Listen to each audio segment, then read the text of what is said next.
Advice to give everybody in the world is, like I say, we live in an external world. Everything is you got to see it, touch it. It's external. If you can, for the rest of your life, live inside of yourself. Stop listening to people who are calling you fat, gay, transsexual, nigger. Everything that is makes no sense.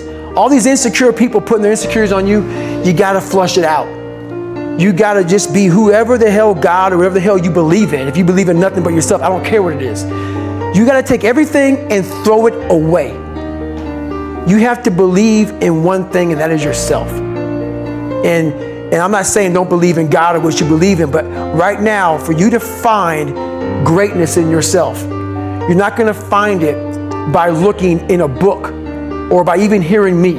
I may give you the spark, but you've got to go inside yourself to find it. And that means you gotta be quiet. Shut the fuck up, go in a room, stop talking, search your soul, search your mind, search your abilities, and you'll find it. But if you're not looking for it, you won't find it.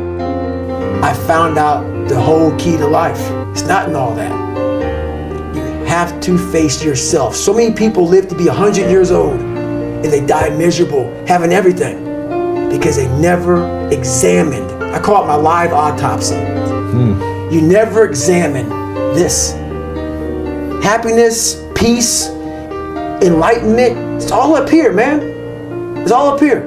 We all want to read about how we can quickly get somewhere.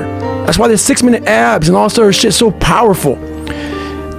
You may get some results from it, but they're not permanent. The permanent result comes from you fucking, I say it all the time, you have to suffer. You have to make that a tattoo on your fucking brain, so when that hard time comes again, you don't forget it.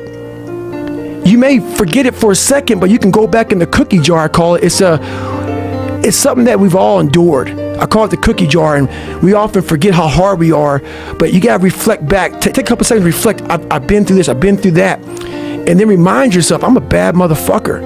Well, like I've said a million times before, the most important conversation is the one you have with yourself. You wake up with it, you walk around with it, you go to bed with it. Eventually, you act on it. Sometimes you act on it good, sometimes bad. You gotta change the internal dialogue. That person in your head that's talking that shit to you, until you change the internal dialogue in your head, until you callous over the victim's mentality that the world is out to get you because of you are the only, you gotta change that shit, man. What haunts me the most is that if I would have died at 300 pounds, let's say I was 75 years old, I got to heaven, and God has a chart like that on everybody's life. God knows all, let's say that. I don't care what you believe in, doesn't matter. I'm not judging anybody. But let's say my thing is God.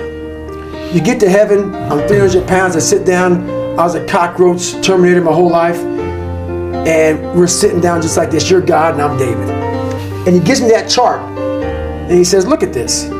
Now look at this chart, and on the chart it has all these different things, but my name's on it. But these things aren't me. I was gonna change the world. I was gonna set records. I was gonna be a Navy SEAL. I was gonna be all these things in the military that I accomplished. You're gonna get the VFW award. You're gonna be honored here, honored there. And I'm like, God, this isn't me. Like it says David Goggins, I was an Ecolab guy. I sprayed for cockroaches, and I'm 300 pounds. It said here I'm 185. It says here I got a bachelor's and a master's. It says all these things. And God goes, no, that's who you were supposed to be. Wow.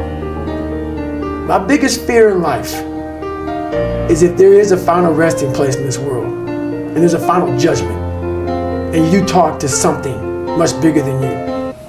I don't want to sit down and have a conversation with someone with something that says, you're in heaven, this is what you should have been on earth.